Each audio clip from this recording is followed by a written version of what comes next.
Bueno, muy buenas tardes a todas y todos. Espero que se encuentren bien.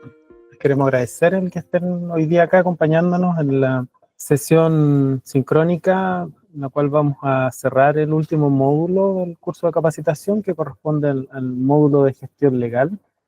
Y también corresponde hacer el cierre del curso. Estamos llegando al término del plazo que tenemos definido para cumplir todos los requisitos del curso online y iniciar ya el proceso de convocatoria está abierto. Estamos recibiendo ya las postulaciones a lo que va a ser los encuentros presenciales, ¿ya? Que se inician ya en el mes de septiembre. Y espero que todos puedan estar ahí y acompañarnos en las actividades que tenemos planificadas. Así que por mi parte, saludarlos, esperar que se encuentren bien después de las lluvias y las buenas noticias que hubo también en la zona de Atacama, que vi algunas partes donde cayó nieve en la parte alta, así que buenas noticias para toda la zona norte con las últimas lluvias. Hoy día nos corresponde el cierre del módulo legal. No sé, Ovidio, si quieres hacer un saludo inicial o pasamos directamente al cierre del módulo. Gracias, Iván. Sí, mira, agradecer que estén acá presentes. Voy a aprovechar lo que estaba diciendo Iván respecto de que ya está abierto desde hace un mes el proceso de postulaciones a los encuentros presenciales. Quiero aprovechar eso para invitarles a postular a estos encuentros presenciales. Las fechas están publicadas en la página web de la Comisión Nacional de Riesgo. Uno de los requisitos que se estableció para la participación en las instancias presenciales es haber finalizado y aprobado este curso online, este curso virtual. Pero nos solicitaron algunas de las personas que están ejecutando el curso que habían tenido dificultades con los plazos, con los tiempos, cargas laborales, una serie de dificultades que se entienden. Por lo tanto, vamos a prorrogar la permanencia del curso virtual y de todas las instancias, es decir, los 3 módulos, todas las pruebas de diagnóstico y todas las autoevaluaciones, con excepción de la evaluación del módulo organizacional, que era una tarea que ya se revisó. Todo el resto de la plataforma va a permanecer durante a lo menos un mes más disponible para que puedan las personas completar el curso virtual. Por lo tanto, aquellas que están interesadas en asistir a las instancias presenciales, les sugerimos que postulen, independientemente de que hayan finalizado o no hayan finalizado aún el curso virtual, postulen, van a ser aceptadas, digamos, en la parte presencial, y una vez que eso ocurra, las podemos ir acompañando también a algunas personas que nos han manifestado algunas dificultades con algunos tecnicismos de la plataforma, las vamos a ir acompañando para que puedan terminar también la parte online. Por lo tanto, todos aquellos que están interesados en asistir a la parte presencial, postulen sin temor, digamos, a la parte virtual, porque les vamos a ir dando un acompañamiento para que lo puedan terminar de buena manera. Eso, recordar que la parte presencial es gratuita, incluye el alojamiento para las personas que requieren alojamiento, todo lo que es alimentación y evidentemente todo el curso. El único costo que tiene para las personas es llegar al hotel donde se va a realizar y regresar. Recordar también que esto se va a realizar en el Hotel Las Pircas de Copiapó. Ese es el lugar de realización del curso. En el caso de que tengan alguna duda, no tengan ningún problema en llamarme por teléfono, comunicarme cualquier duda que tengan respecto a las instancias presenciales, y desde ya los invitamos, digo, a finalizar o a realizar las postulaciones para que podamos nosotros ir generando las bases de datos respectivas, las órdenes de compra con el hotel y todo lo que tiene que ver con las gestiones de la locación. Eso por mi parte, Iván. Muchas gracias. Muchas gracias, Ovidio. De todas maneras, vamos a reforzar esto al concluir la sesión de hoy día para aclarar todas las dudas, inquietudes que surjan. La idea nuestra es que ustedes concluyan apoyarlos para poder culminar este curso, que tengan el certificado de aprobación de haber realizado este curso online, y también que puedan ser parte de estos encuentros, ya que hay un esfuerzo de parte de la Comisión Nacional de Riesgo y también de la Universidad de Concepción de poder armar un programa interesante para ustedes, tener invitados y temáticas que son muy relevantes y que están actualmente en discusión. Así que la invitación es a que presenten sus postulaciones y poder encontrarnos en estas actividades presenciales. Hoy día nos corresponde como les comentaba al inicio, hacer el cierre formal del módulo legal y nos acompaña hoy día Claudia Quiroz, que es la abogada y la docente también de este módulo legal, que nos va a hacer una pequeña presentación de conclusiones y reflexiones de este módulo. Así que, Claudia, muy buenas tardes, la dejo con la audiencia. Hola Iván, buenas tardes. Hola a todos y a todas. Como les indicaron, la finalidad es hacer un cierre de este módulo legal y para eso nos vamos a referir a la manera en que hemos planteado estas temáticas. Y las hemos planteado principalmente divididas en dos grandes áreas: la relacionada con los derechos de aprovechamiento de agua y la relacionada con las organizaciones de usuarios.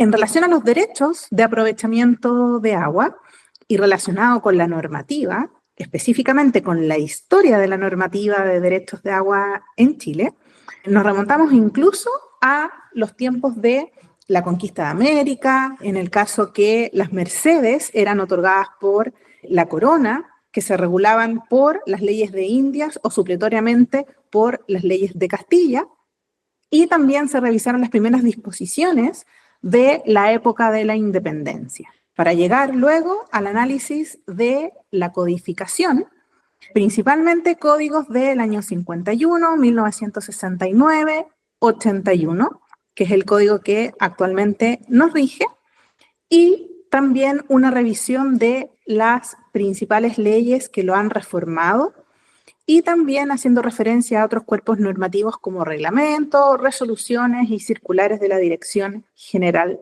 de Aguas. La finalidad entonces era que ustedes pudieran conocer estos cuerpos normativos y con la invitación que hicimos al principio de tomar el Código de Aguas, esta ley, estos reglamentos, revisarlo y poder analizar o poder sacar conclusiones en relación a qué tipo de materias ustedes podían derechamente asesorar o dar respuestas a las personas con las cuales trabajan, o bien entender o sacar la conclusión de que esa persona necesita quizás una asesoría más especializada. Pero esa era la invitación a tomar y conocer estos cuerpos normativos. En relación a las organizaciones de usuarios, también nos remontamos hacia el año 1908 con la ley que regulaba las asociaciones de canalistas. Luego, también estas se regularon en el Código de 1951 y, por supuesto, también en el actual. Y encontramos ahí muchas similitudes. Luego, revisamos las modificaciones al Código actual y nos damos cuenta que las modificaciones a este cuerpo normativo principalmente dicen relación con los derechos de aprovechamiento y han habido muy pocos cambios en relación a las organizaciones de usuarios. Y también hicimos referencia a la breve regulación que se establece de las comunidades de aguas subterráneas en el reglamento sobre normas de exploración y explotación de aguas subterráneas. Quienes hayan participado en algún proceso de conformación de las comunidades de aguas subterráneas sabrán que la principal limitante es precisamente esa, que la regulación de las organizaciones de usuarios en el Código de Aguas está ideada principalmente considerando las aguas superficiales. Por lo tanto, esa normativa queda un poco estrecha, un poco bastante estrecha para las aguas subterráneas, y en este reglamento que les menciono, las menciones son bastante acotadas, principalmente relacionadas con las funciones de los directorios. Nos referimos también a la ley 21.435, que incluye la regulación de las funciones del agua y una regulación más extensiva para su protección y no solo una descripción de ellas, como era el Código de Aguas antes de esta última gran reforma en el año 2022. ¿A qué me refiero con que antes había una descripción? Aquí el Código de Aguas todavía lo hace, pero solamente en el fondo señalaba que las aguas se dividen en marítimas y terrestres, que obviamente las disposiciones del código solo se aplican a las terrestres, se refería a las aguas superficiales, subterráneas, corrientes detenidas, señalaba el principio de unidad de corriente, se refería a lo que se entiende por cuenca u olla hidrográfica, Y ya empezamos con las modificaciones cuando señala que las aguas en cualquiera de sus estados, es decir, agrega esa frase, son bienes nacionales de uso público. Y ahí agrega que en función del interés público se constituirán los derechos de aprovechamiento. Es decir, incluye este antecedente de que en función del interés público se constituyen los derechos de aprovechamiento. Es decir, las aguas propiamente tal, consideradas bienes nacionales de uso público, desde antes de la reforma, por supuesto, se le agrega este énfasis en el interés público y que solo en función de ese interés público se constituyen estos derechos de aprovechamiento. Entonces, para estos efectos, ¿qué es lo que se entiende comprendido bajo el interés público? Que todas las acciones que ejecute la autoridad para resguardar el consumo humano y el saneamiento, la preservación ecosistémica, la disponibilidad de aguas, la sustentabilidad acuífera y en general todas aquellas medidas o acciones que estén destinadas a promover un equilibrio entre eficiencia y seguridad en los usos productivos de las aguas. Agrega también la reforma del año 2022 que el acceso al agua potable y saneamiento es un derecho humano esencial e irrenunciable que debe ser garantizado por el Estado y entonces ahí nos damos cuenta que todas estas declaraciones o estas regulaciones que parecen bastante obvias, antes simplemente no estaban. Y recién en el año 2022 nuestro código tiene esta protección a las aguas en el entendido que los derechos de aprovechamiento tienen que supeditarse al interés público. En el caso de los territorios indígenas, el Estado velará por la integridad entre tierra y agua, protegerá las aguas existentes para beneficio de las comunidades indígenas, haciendo referencia obviamente a leyes y tratados internacionales ratificados por Chile que se entienden ser parte de nuestra legislación. Y llegamos a lo más importante de esta reforma, que es el señalar que las aguas cumplen diversas funciones. Nos acercamos o vemos así cómo esto se parece más a un código de aguas y no a un código de los derechos de aprovechamiento de aguas.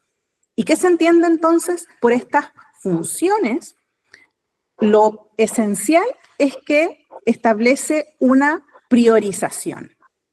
Entonces, en el caso de la función de subsistencia, que incluye el uso para consumo humano, el saneamiento y el uso doméstico de subsistencia, va a ser la función prioritaria. También se establece la función de preservación ecosistémica y, por supuesto, las productivas. Entonces, estas funciones siempre, por supuesto, que han existido en la práctica, pero no tenían una consagración expresa en nuestro código, ni menos establecer que la función de subsistencia es prioritaria respecto de las otras. ¿Y en qué se traduce esa priorización? Que siempre prevalecerá el uso para consumo humano y el uso doméstico de subsistencia, tanto en el otorgamiento de los derechos de aprovechamiento como en la limitación al ejercicio de los mismos. Es decir, dicha función es prioritaria tanto para las decisiones que se adopten para efectos de otorgar derechos de aprovechamiento y también, una vez que estos ya están otorgados, para efectos de limitar su ejercicio. Tenemos entonces que las aguas terrestres, que son aquellas que regula el Código de Aguas, es decir, las aguas marítimas quedan fuera de esta regulación. Las aguas terrestres, en cualquiera de sus estados, son bienes nacionales de uso público. Su dominio y uso pertenece a todos los habitantes de la nación. Eso significa que sea un bien nacional de uso público, como lo son las playas, como son las plazas, etc. Y en función de este interés público es que se constituyen los derechos de aprovechamiento. El derecho de aprovechamiento es lo que tiene un carácter privado, que está en el patrimonio de cada persona, pero las aguas son bienes nacionales de uso público. ¿Y cuáles serían estas funciones del agua entonces? Como lo vimos anteriormente, la función de subsistencia, la función de preservación ecosistémica y la función productiva. Es decir, para efectos de que se realicen o que se lleven a la práctica estas funciones, que siempre ha sido así, cuando siempre el agua se ha utilizado para algo, pero ya nuestro código declara y regula que en función del interés público se constituyen derechos de aprovechamiento y que para tanto su otorgamiento como su ejercicio tienen que considerarse estas funciones y su prelación. La Dirección General de Aguas entonces se sujetará a esta priorización cuando disponga la reducción temporal del ejercicio de los derechos de aprovechamiento o la redistribución de las aguas. Siempre también es un elemento nuevo que se ha incluido en la legislación, que se deberá considerar la diversidad geográfica y climática del país, la disponibilidad efectiva de los recursos hídricos y la situación de cada cuenca hidrográfica. También al leer esto nos cuestionamos, en el fondo, considerando las características de nuestro país, cómo antes no existía una norma como la que acabamos de revisar. Entonces ahí salta y se releva en el fondo la importancia que tuvo para la reglamentación de los derechos de aprovechamiento la reforma del año 2022. También en los distintos capítulos revisaron la forma de constitución o reconocimiento de los derechos y que estos siempre se originan en un acto de autoridad y que también existen formas de adquirir estos derechos con posterioridad a que ya fueron reconocidos o constituidos por un acto de autoridad. Y es ahí donde operan todos los contratos que conocemos, por ejemplo, la compraventa, los arriendos, los aportes en dominio a una sociedad y, por supuesto, que también la sucesión por causa de muerte. Todos estos derechos de aprovechamiento en su ejercicio, el titular está sujeto a deberes y a obligaciones y puede ser también su ejercicio limitado. Y también vimos cómo se incluyó la institución tanto de la extinción como de la caducidad. Instituciones que hasta antes del 2022 no existían. En cuanto a las organizaciones de usuarios, revisamos la reglamentación para su constitución, la declaración de existencia a través de una sentencia judicial, después la posterior revisión que hace la Dirección General de Aguas declarando organizada y declarando el registro de una organización de usuarios, momento en el cual obtiene su personalidad jurídica. Y revisamos también la reglamentación para el funcionamiento de estas organizaciones de usuarios en relación a los estatutos, al directorio, que es el órgano de administración de una organización de usuarios, la Junta General de Comuneros, y los derechos, deberes y obligaciones, tanto del directorio como de los titulares de derechos de aprovechamiento, que son los integrantes o miembros de estas organizaciones. En cuanto a los derechos de aprovechamiento, les indicaba anteriormente que siempre en su origen hay un acto de autoridad, ya sea una resolución de la Dirección General de Aguas, una resolución del Servicio Agrícola y Ganadero y también de juzgados de letras. Esto hasta antes de la modificación del año 2022, puesto que en la actualidad la regularización de derechos de aprovechamiento es de competencia exclusiva de la Dirección General de Aguas, lo que no significa que hasta ahora y por mucho tiempo más nos podamos encontrar con sentencias de juzgados de letras que reconozcan o regularicen derechos de aprovechamiento por todas aquellas tramitaciones que todavía están pendientes de concluir, ya que esto no es automático, sino que una tramitación que se inició bajo la legislación anterior es facultad del titular de esa solicitud el someter o no la resolución a la Dirección General de Aguas. Les decía entonces que estos derechos de aprovechamiento, tanto los otorgados por acto de autoridad como los adquiridos por medios derivativos, es decir, por cualquier tipo de contrato que se realice luego que un determinado derecho de aprovechamiento de aguas ya está inscrito, siempre tiene que inscribirse y registrarse en el catastro público de aguas, inscribirse en el conservador de bienes raíces y registrarse en el catastro público de aguas. En definitiva, tanto cuando se adquiere por acto de autoridad como por una adquisición que puede ser por un acto entre vivos, contratos, o por sucesión por causa de muerte, que es lo que conocemos como las herencias. Y en ese caso, entonces, también se inscriben y registran. En cuanto a los deberes de los titulares de derechos de aprovechamiento, el principal deber de todo titular de derechos de aprovechamiento es respetar la cuantía y las características, reportar control de extracciones y también agrego el ser miembro de una organización de usuarios, ya sea de aguas superficiales, la comunidad que se forme en torno a un canal, si es que las aguas se captan a través de un canal donde hay 2 o más personas, a una junta de vigilancia, si es que se trata de una captación individual directo de la fuente natural, o a una comunidad de aguas subterráneas, si es que las aguas se extraen de algún sector hidrogeológico o acuífero. En cuanto a los derechos, tienen derecho a extraer el caudal que les corresponda, salvo que deba existir un reparto proporcional, en cuya virtud en el fondo pueda tener que someterse a una extracción menor del caudal que le corresponde, y también puede tener una limitación al ejercicio en función del interés público. ¿Cuál sería este interés público principalmente? Resguardar el consumo humano y el saneamiento, la preservación ecosistémica, velar por la disponibilidad de las aguas, sustentabilidad acuífera y el equilibrio entre eficiencia y seguridad en los usos productivos. Estos actos de autoridad, entonces, a los que hacíamos referencia en cuanto a la intervención de la Dirección General de Aguas, interviene a solicitud de parte, tanto para constituir derechos de aprovechamiento, en aquellos casos en que todavía hay caudal disponible, o para reconocer a través del procedimiento de regularización por el artículo 2º transitorio del Código de Aguas. Y en todos esos casos, la solicitud o esta tramitación iniciada a petición de una parte se realiza a través del procedimiento de aplicación general, que está regulado en el Código de Aguas. Procedimiento que también se aplica a otro tipo de trámites relacionados con los derechos de aprovechamiento, cuando una persona ya tiene un derecho. Por ejemplo, solicitudes de autorizaciones, de cambio de punto de captación, de traslado, autorización de una obra, etc.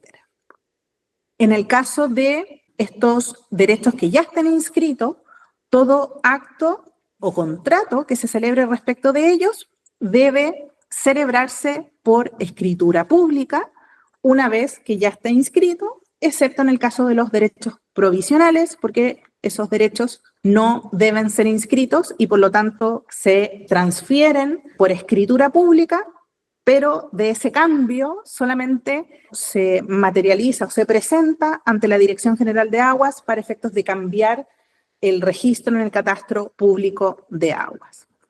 En cuanto al ejercicio de los derechos de aprovechamiento, estos se deben expresar en litros por segundo y ese es el caudal máximo al que tiene derecho su titular. Estos derechos tienen que contar con características esenciales, es decir, se debe establecer en el título si es consuntivo o no consuntivo, permanente eventual, continuo, discontinuo o alternado. Estos derechos pueden estar sujetos a un reparto proporcional, y es ahí donde cobra relevancia la existencia de una organización de usuarios, y pueden limitarse en su ejercicio en función del interés público, como ya hemos visto anteriormente. En cuanto a las organizaciones de usuarios, los distintos tipos de organizaciones son las juntas de vigilancia, comunidades de aguas que pueden ser superficiales o subterráneas, asociaciones de canalistas y comunidades de obra de drenaje. Estas organizaciones se regulan, como ya hemos dicho, en el Código de Aguas, específicamente en el título 3º. En el caso de las comunidades de aguas subterráneas, en el Reglamento sobre aguas subterráneas, artículos 37 al 41. Como les dije antes, es muy breve la regulación que tienen. Y también se regulan por sus estatutos. Estatutos que deben ser concordantes con lo señalado en el Código de Aguas. Solamente pueden someterse a las modificaciones que el mismo código permite en el artículo 251 y también agregamos que pueden tener todas aquellas modificaciones que implican una adecuación principalmente de la nomenclatura a las aguas subterráneas. No tiene sentido en un estatuto de una comunidad de aguas subterráneas hablar, por ejemplo, de un marco partidor. Y también estas organizaciones están sometidas al deber de cumplir las disposiciones del Código de Aguas, por ejemplo, deberes de información. las organizaciones de usuarios, para los que trabajan o se vinculan con ellas, sabrán que tienen que informar año a año, por ejemplo, su registro de comuneros. ¿Y qué es lo que informan? Principalmente las mutaciones de dominio que se han producido. Como también adelanté, estas organizaciones de usuarios se constituyen, ya sea por un procedimiento judicial, es decir, un juez a través de una sentencia declara organizada la organización, fija los derechos de los comuneros, aprueba estatuto y elección del directorio provisional. También puede recurrirse a un procedimiento extrajudicial, es decir, que directamente suscriben una escritura pública con la salvedad que debe ser suscrita por todos los titulares de derechos o por la mayoría absoluta en el caso que se trate de una junta de vigilancia. Pero tanto las comunidades de agua, ya sean superficiales o subterráneas, la escritura pública debe ser suscrita por todos los titulares que tienen derechos en la obra común o en el sector hidrogeológico o acuífero. Por lo tanto, en la mayoría de los casos se recurre a la intervención judicial para efectos de que se declare su existencia. Y en ambos casos, tanto la escritura que se suscriba por todos los titulares o por la mayoría, como la escritura que reduzca el contenido de la sentencia del juez, siempre deben ingresar a una etapa administrativa en que la Dirección General de Aguas se pronuncia respecto del cumplimiento de los requisitos, la declara organizada y ordena su registro. Desde el año 2022 se eliminó la obligatoriedad de inscribir estas organizaciones en los registros de propiedad de aguas. Por lo tanto, ahora solo existe un registro administrativo con un registro de comuneros inicial y luego en lo sucesivo es la organización la que lleva el registro de comuneros según lo que establece el artículo 205 del Código de Aguas. En cuanto al funcionamiento de estas organizaciones de usuarios, ya hemos dicho que se rigen por sus estatutos y en lo no regulado por estos estatutos, por el Código de Aguas y cuando corresponda por el reglamento de normas de exploración y explotación de aguas subterráneas. Son administradas por un directorio que tiene entre 3 y 11 miembros, según lo que señale el acto constitutivo, y año a año se debe elegir en Junta General de Comuneros. Las votaciones en estas organizaciones se realizan por acciones y votan solo los comuneros con derecho a voto. Deben realizar juntas generales que pueden ser ordinarias y extraordinarias. Las ordinarias se celebran una vez al año en la fecha establecida en los estatutos y las extraordinarias, como su nombre lo indica, se pueden celebrar en más de una oportunidad cuando el motivo por el cual son citadas lo amerita. Y finalmente tienen un secretario de la organización que es el ministro de fe, principalmente encargado de las actas y del registro de comuneros. Los plazos y sanciones a trámites existentes. Pusimos harto énfasis en los capítulos en que muchos de los trámites que para la mayoría de las personas eran como trámites nuevos y se veían como se ven como con ese agobio de realizar estos trámites, existían desde antes. Por ejemplo, la inscripción de los actos de autoridad, que es aquello que puede dar lugar ante su omisión a la caducidad, siempre ha tenido que hacerse.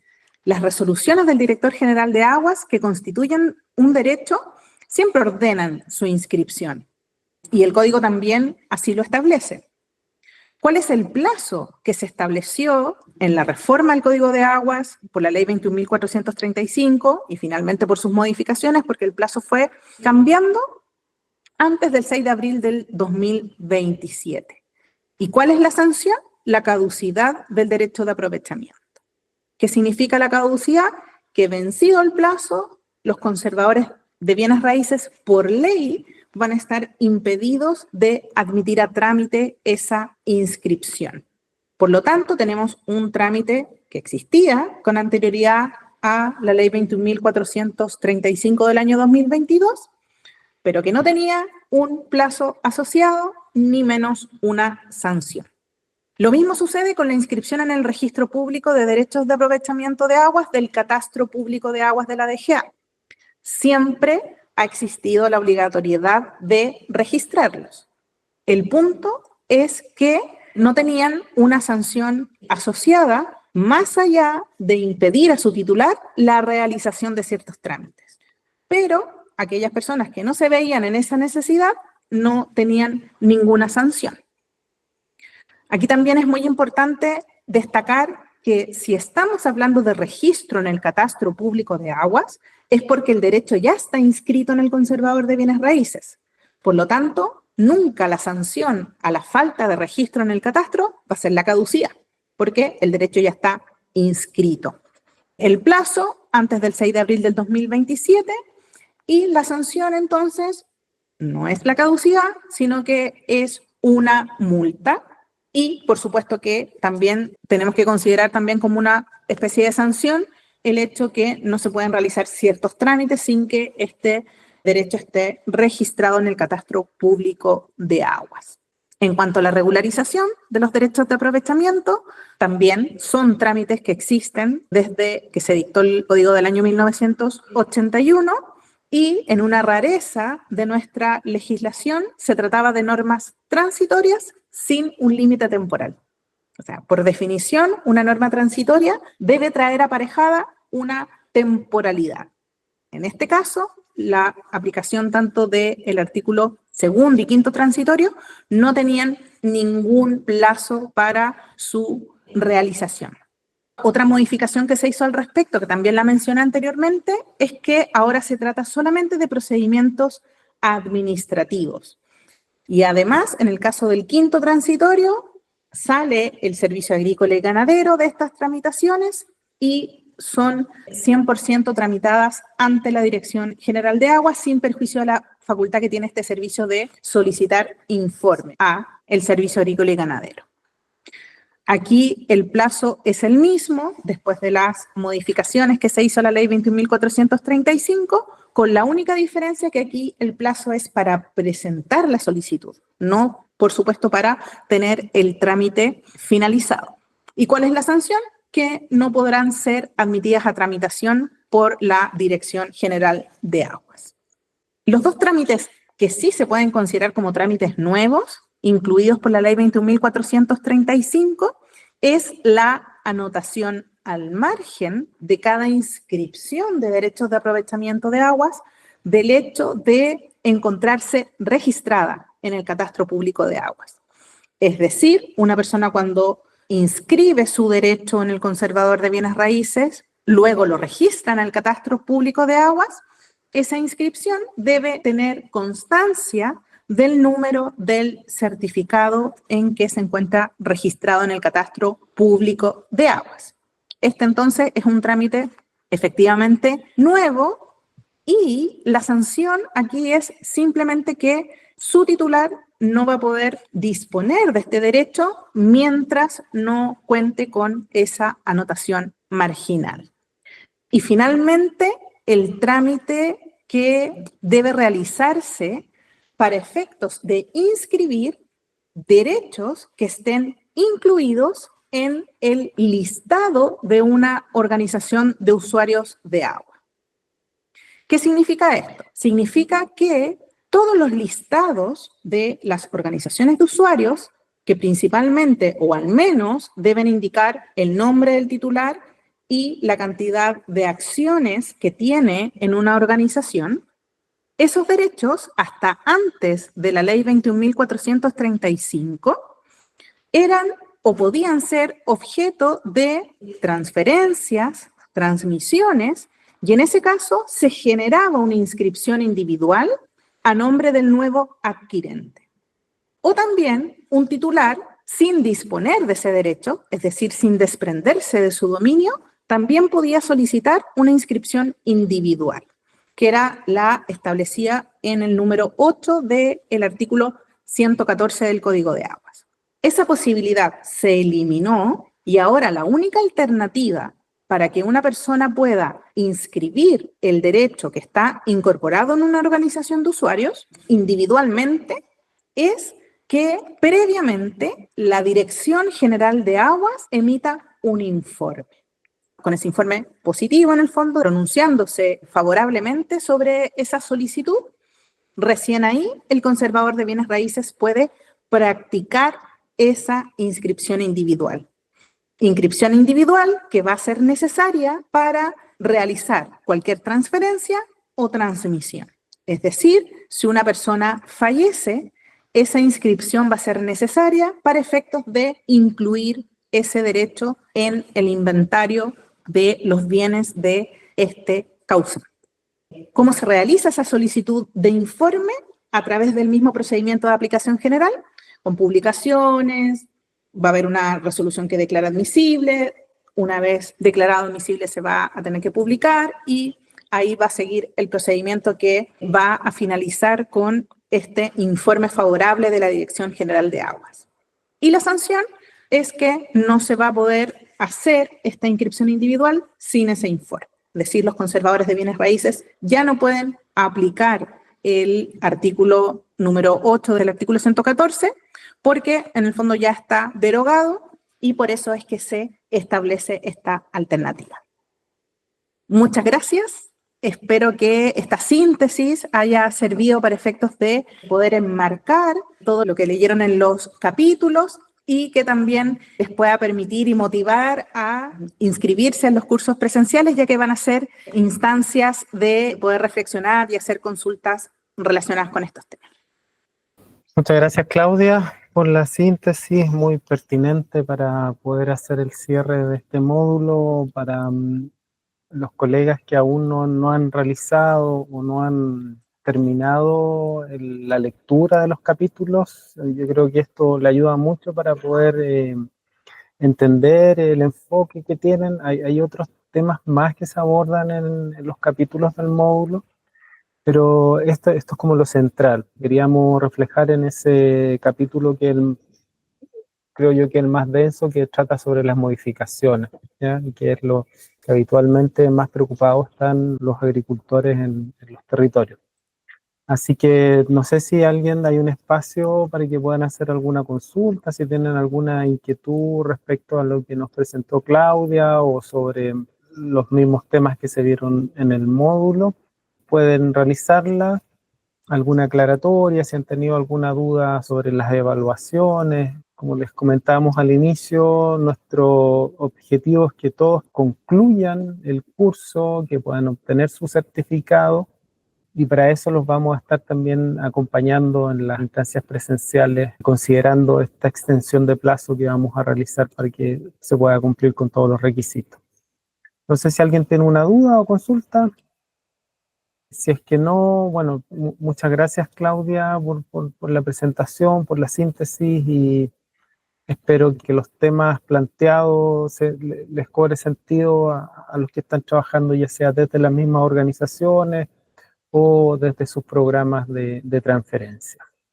Ovidio, no sé si reforzamos lo que dijimos al inicio respecto al tema de la postulación a las instancias presenciales y el hecho de que vamos a estar también acompañándolos para que puedan certificar. Sí, muchas gracias, Iván. Gracias, Claudia. Mira, voy a dar un ejemplo de algo que nos ocurrió en la región de Coquimbo, ¿ya? Una persona que por distintas razones no pudo iniciar a tiempo el curso, no lo inició a tiempo, llegó un momento donde se desanimó y pensó en no hacerlo. Y cuando comenzaron las instancias presenciales, se inscribió, postuló y finalmente lo ayudamos en las instancias presenciales y terminó, digamos, completando ambas instancias, tanto la parte presencial, obviamente, y pudo hacer todo el curso virtual. Ya eso lo pongo como ejemplo, digamos, porque como un ejemplo extremo de algo que nos pasó ahora hace muy poco, un par de semanas, digamos, en la región de Coquimbo, como una forma de explicar cuál es el ánimo con el cual queremos que se tome la continuidad del programa. En el sentido de que si una persona no ha realizado todas las actividades del curso online, no tenga miedo, digamos, de inscribirse en la parte presencial porque les vamos a ayudar, digamos, a poder completar cada una de las tareas, o sea, los diagnósticos, las participaciones en los foros, digamos, y cada una de las evaluaciones que se desarrollen, ¿ya? Las bases de postulación están ya publicadas en la página web de la CNR. Cualquier duda que tengan, no duden en llamarme por teléfono o un WhatsApp, digamos, para poder guiarlos en la postulación, pero es bastante simple, digamos, el formulario y una carta compromiso a la cual se comprometen a que van a participar de todas las actividades del curso.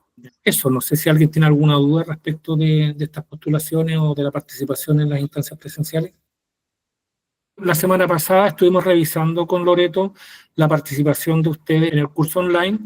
Habían algunas personas que les faltaban detallitos, como por ejemplo que habían hecho el diagnóstico, pero aparecía en curso, porque, digamos, habían olvidado apretar el último enviar, digamos, ¿ya? Y yo las estuve molestando por teléfono, ahí mediante WhatsApp también, para que pudieran ir terminando las cosas. Y también es una actividad que vamos a seguir haciendo, digamos, durante las próximas semanas, vamos a ir llamando a las personas a las que vemos que han estado participando y que por algún error en el sistema o por la falta de algún vínculo, digamos, no aparece la actividad como completamente terminada. Así que igual lo vamos a estar contactando, digamos, durante las próximas semanas para ir reforzando el avance en cada etapa, digamos, del curso online. Ya, súper. Sí, yo iba a complementar que, de acuerdo a los registros, no sé si han llegado más postulaciones, pero tenemos aproximadamente entre 8 a 10 personas. Y recordar que tenemos el espacio, el cupo para tener a 30 personas en las instancias presenciales. Así que queremos que se motiven, queremos compartir este espacio en donde uno puede compartir un poquito más las experiencias, profundizar los contenidos que vimos en este curso, en esta modalidad online. Así que esperamos que puedan resolver el tema de la postulación. Hay un requisito ahí que ya está publicada las bases que se refiere a como una autorización de una jefatura. Ya, si es que no está eso, no se preocupen. Era algo que solicitábamos un poquito para darle el espacio a ustedes, que no fueran importunados o que se les dieran tareas mientras estuvieran en estos espacios formativos. Pero si es muy complejo contar con esas autorizaciones, no hay problema en que esa ficha venga con sus antecedentes solamente, porque no ha sido muy efectiva en la región de Coquimbo, así que la idea es que puedan estar presentes. ¿Loreto? Solamente complementar que hoy día hemos recibido nuevas postulaciones, por lo que hasta ahora llevamos 11.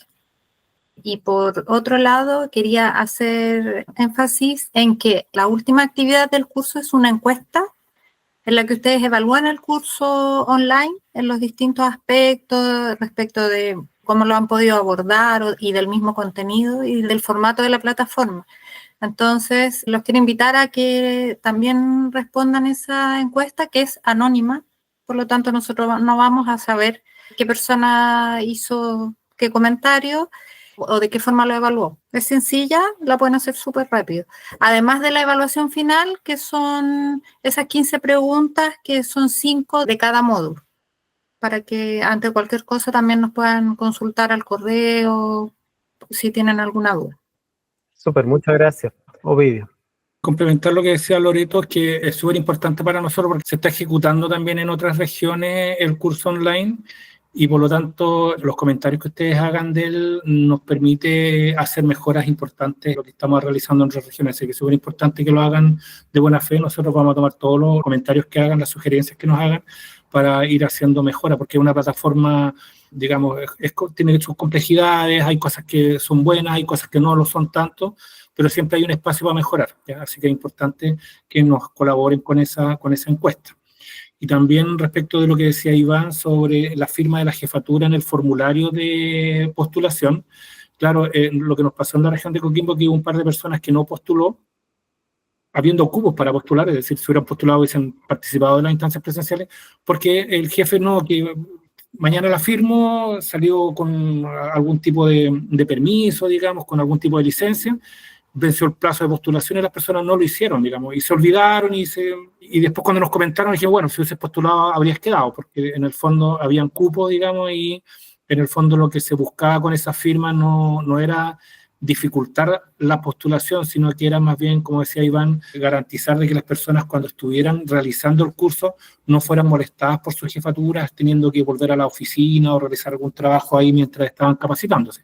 Esa era la intención de la firma, por lo tanto no es un requisito tan relevante, en el sentido nos basta con la postulación y la confianza en que si están postulando y con la carta de compromiso las personas van a estar dedicando el tiempo de permanencia en esos días de capacitación para capacitarse, que es el propósito, digamos, de la instancia. Eso, muchas gracias, Ovidio. Bueno, comentarles que ya nosotros tenemos prácticamente el programa del primer módulo ya diseñado, con los invitados que vamos a tener. El lugar ya está definido. Va a ser los primeros días del mes de septiembre, el día miércoles y jueves, 3 y 4 me parece, Ovidio, si estoy bien. Y esperamos encontrarnos allá y poder compartir este espacio formativo. Les agradecemos el que nos estén acompañando acá y les reiteramos, lo principal es podernos encontrar y poder compartir ese espacio formativo allá en Copiapó. Sí, un último detalle que me recordó Loreto recién, es que para facilitar las postulaciones a los encuentros presenciales, también existe la posibilidad de que no llenen el formulario y que lo puedan hacer desde el teléfono celular, ya indicando algunos datos básicos, digamos, en un formulario, que se los vamos a hacer llegar a través del aula virtual y también en un correo electrónico. Con eso facilitamos también a que las personas puedan postular de una manera mucho más simple. Muchas gracias. Muchas gracias, que estén bien y espero que nos podamos ver en septiembre.